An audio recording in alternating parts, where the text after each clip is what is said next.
Welcome back to the Sea Champagne Radio Show. Welcome back, Metallica fans, the I Love Music Army, and everybody who's wondering who might be playing at the Super Bowl this year. Well, if you're wondering that, then I have some news for you. But before I get to the story here, I would like to invite you to join us, the I Love Music Army, where we talk about everything in music and now some sports and entertainment. We would love for you to be a part of our channel where I read every single comment, and I am excited to hear what you have to say about this news story that is breaking right now. Now, what's going on here? First, as some of you may or may not know, the Hall of Fame games played last weekend. Of course, NFL commissioner's there, gets interviewed, gets asked a lot of questions. And one of the questions was something like, who's going to play at the Super Bowl? Do you know yet? Et cetera, et cetera. And somehow, some way, Metallica slipped out of Roger Goodell's mouth. Now, once that happened, all these rumors started floating around, so much so that Lars was on the Howard Stern show, and Howard asked Lars about it. And, of course, Lars hadn't heard anything. But he was stoked, and he was like, oh, my God, yes, we would do it in a minute.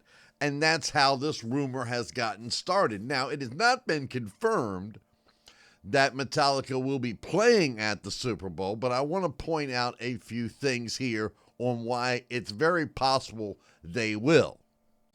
If you follow football, you know that the NFL has not had a rock and roll halftime show in a very long time, nor have they had a country one. And I think fans are getting tired of this pop hip hop halftime show at the biggest event of the year. Now, the NFL really likes to get the most trending artist, the artist that's hot.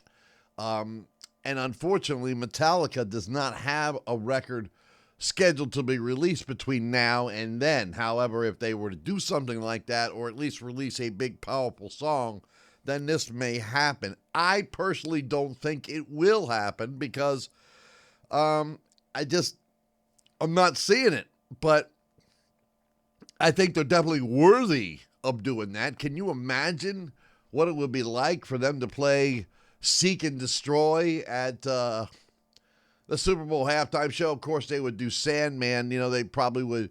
A lot of their songs are so long, I don't know how they would shrink it down into 15 minutes. I mean, 2 Metallica songs are going to be 11 minutes long. 2-3 songs. They would have to figure out how to shrink it down. I'm sure they could. Some of their songs do have very lengthy intros. But, Master of Puppets, or even a mashup for the songs with the crowd. You can see all those people that usually down front of the stage, moshing and all that. And, all signs point to a major announcement that it is going to come. But I personally don't believe it's going to happen.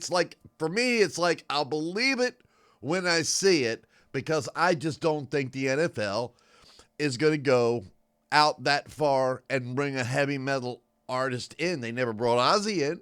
I mean, this is a guy with worldwide appeal, but then again, Ozzy's had health issues, and we all know he just recently passed away. But, 10 years ago, they could have brought Ozzy in. 15 years ago, they haven't brought a lot of other powerful rock bands in that could probably pull this off. But what do you think? The I Love Music Army, we invite you to join us, our internet musical global family of friends where I read every single comment. And I would love to know if you think Metallica's got a chance at playing at the Super Bowl. What are your thoughts on football? What are your thoughts on music and football? They do go hand in hand, believe it or not. And I would love to read what you have to say on this subject. Howard Stern asked the questions. Well, we have some Howard Stern news, but that's for another video. Right now, this is about Metallica to the Super Bowl. Yeah, I would love to see that for a change instead of a hip-hop guy. Till next time, keep the music playing and the good times rolling.